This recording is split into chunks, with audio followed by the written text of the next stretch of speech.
فرمایا ذالک فضل اللہ یؤتیہ من یشاء، یہ اللہ کا فضل ہے، دیتا ہے جس کو چاہتا ہے۔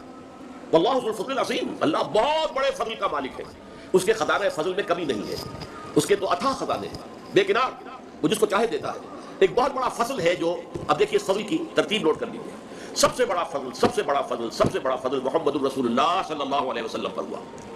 ان فضلہ کان علیک کبیرا، اے محمد صلی اللہ علیہ وسلم، اللہ کا فضل آپ پر تو بہت بڑا ہے، بہت بڑا ہے، بہت بڑا ہے۔ جو آپ کو مقام جو عطا ہوگا، مقام محمود قیامت کے دن آپ کے ہاتھ میں، آپ فرماتے لواء الحمد بیدی، اللہ کی حمد جو ہے اس کا جھنڈا میرے ہاتھ میں ہوگا، اور دربار اخروی جو ہے اللہ تعالیٰ خود صدارت فرما رہے ہوں گے۔ وجاء ربک والملک صفا صفا، آ جائیں گے پروردگار بھی، کیسے نزول ہوگا وہ ہم نہیں جانتے۔ قرآن کہتا ہے میدان حشر میں اللہ تعالیٰ جو ہے نازل ہوں گے، نزول فرمائیں گے، اور فرشتے ہوں گے صفے باندھے ہوئے، اور پھر پوری نوع انسان کی حاضری ہوگی۔ وہاں حضور فرماتے ہیں لواء الحمد بیدی، آپ کا نام کیا ہے؟ محمد، احمد، اور حمد سے یہ الفاظ بنے، حمد کا جھنڈا میرے ہاتھ میں ہوگا، اور اس روز جو حمد میں کروں گا اللہ کی، آج وہ نہیں کر سکتا۔ یعنی اس وقت اللہ تعالیٰ کی معرفت جس حد کو پہنچ چکی ہوگی، آج چونکہ بہرحال حجاب ہے، پردہ حائل ہے نا سے، لہذا میں اتنی حمد اللہ کی آج نہیں کر سکتا جو ہم اس وقت کروں گا۔ تو اللہ تعالیٰ کا سب سے عظیم فضل، خاتم المرسلین، خاتم الانبیاء، انسانوں میں سے سید البشر، وہ انسان محمد ہے صلی اللہ علیہ وسلم۔ پھر بہت بڑا فضل ہو گیا امیین پر، کہ حضور ان میں سے تھے نمبر ایک۔ یہ تو اللہ تعالیٰ کی بہت بڑی رحمت ہے، بہت بڑی فضیلت ہے، امیین کو فضیلت ملی، انہی میں سے ایک آدمی کو چن لیا گیا، انہی میں سے ایک شخص۔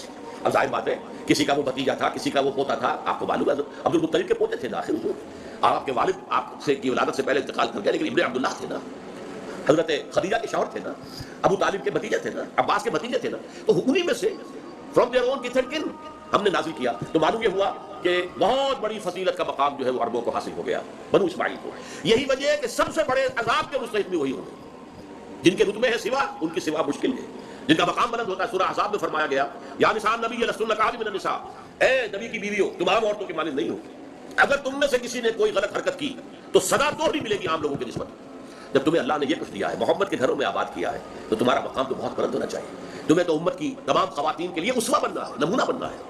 تو فضل نمبر ایک محمد رسول اللہ پر، فضل نمبر دو امیین پر، اور فضل نمبر تین میں ہم بھی شامل ہیں آخرین منہم، ہم ہندی ہیں یا کچھ اور ہیں، یا کوئی افغان نسل سے ہے، یا کوئی ترک ہے، یا کوئی مغل ہے، کوئی بھی ہے، یہ سب کیا ہے؟ آخرین منہم۔ بہرحال اللہ تعالیٰ نے ہمیں بھی چنا، ہمیں پسند کیا، ہمارے آباء و اجداد کو اسلام کی جو ہے توفیق دی، اسی سے ہمیں اسلام جو ہے اب تک پہنچا ہے۔ تو ذالک فضل اللہ یؤتیہ من یشاء، یہ اللہ کا فضل ہے، اللہ جسے چاہتا ہے دیتا ہے۔ سلیکٹ کر لیا محمد کو صلی اللہ علیہ وسلم، یہ اللہ کی مشیت تھی۔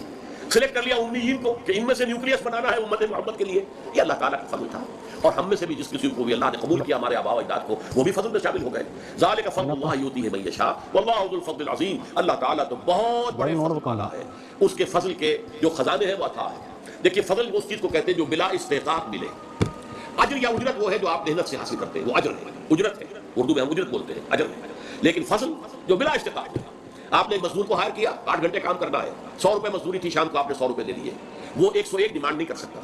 لیکن اگر آپ نے دیکھا ہے کہ اس نے بڑی محنت سے کام کیا، چاہے کوئی سپروائز کر رہا تھا یا نہیں کر رہا تھا، ہی مت فرق ہے، آپ نے اس کو 10 روپے 20 روپے اور دے دیے، یہ فضل ہے، یہ آپ نے دیا ہے جس کا اس کے لیے استحقاق نہیں تھا، کوئی ڈیمانڈ نہیں۔ تو اللہ سے کوئی انسان بھی کوئی شے ڈیمانڈ نہیں کر سکتا، جو بھی کچھ اللہ دیتا ہے وہ فضل ہے۔ روزی ہم اگر کماتے ہیں، محنت کرتے ہیں، بھاگ دوڑ کرتے ہیں، اس کے لیے چاہے دفتروں میں گھس گھس کرتے ہیں اپنے قلم سے، اور چاہے کسی چلاتے ہیں، اینٹیں ڈھوتے ہیں، یا کہیں کارخانے میں کام کرتے ہیں، یا دکان، لیکن جو کچھ ملتا ہے اسے اللہ کا فضل سمجھو، اپنی محنت اور مزدوری کا حاصل نہ سمجھو۔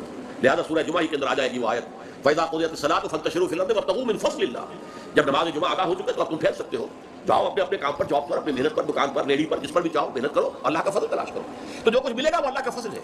You can't demand it from Allah، یہ آپ کا حق نہیں ہے، یہ اللہ کا فضل ہے جو اللہ دیتا ہے۔ بارک اللہ لی ولکم فی القرآن العظیم ونفعنی وإیاکم بالآیات والذکر الحکیم۔